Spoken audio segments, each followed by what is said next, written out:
Let's look at number 1. Question 1 says, a triangle has vertices at A, B, and C. The triangle is dilated so the vertex B prime is at 20, negative 30.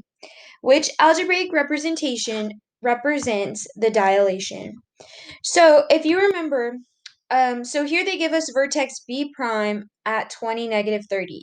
So in our new triangle, they gave us the vertex B prime. So in order to find the scale factor here, what we want to do is, in the original triangle, we want to look at the same vertex. So if they give me B prime in the original triangle, I want to look at B. So we have B prime and B. And before we can put this into an algebraic representation, we have to find the scale factor. And if you remember, scale factor is just new over old. So since we're dealing with points here, we can either divide our x values or we can divide our y values. Otherwise, you'll end up with the same thing. So if I'm looking at my new and I want to divide my x's, my new x value is 20.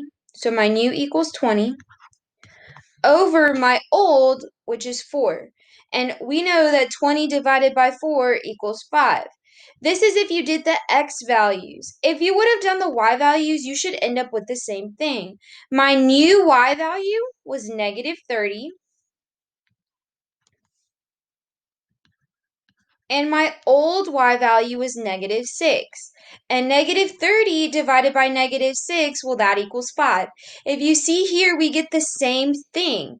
You only have to divide your x's and you only have to divide your y's. You don't have to do both. It's either or. So that being said, we have the scale factor of 5. So, all I have to do here is find my answer choice with 5 as the scale factor. So here they're trying to trick you with F and by putting 16 and negative 24. Remember, these should always be the same. And that goes the same for H. Our x and our y scale factor should always be the same, and it should always start off as x comma y, so that's wrong.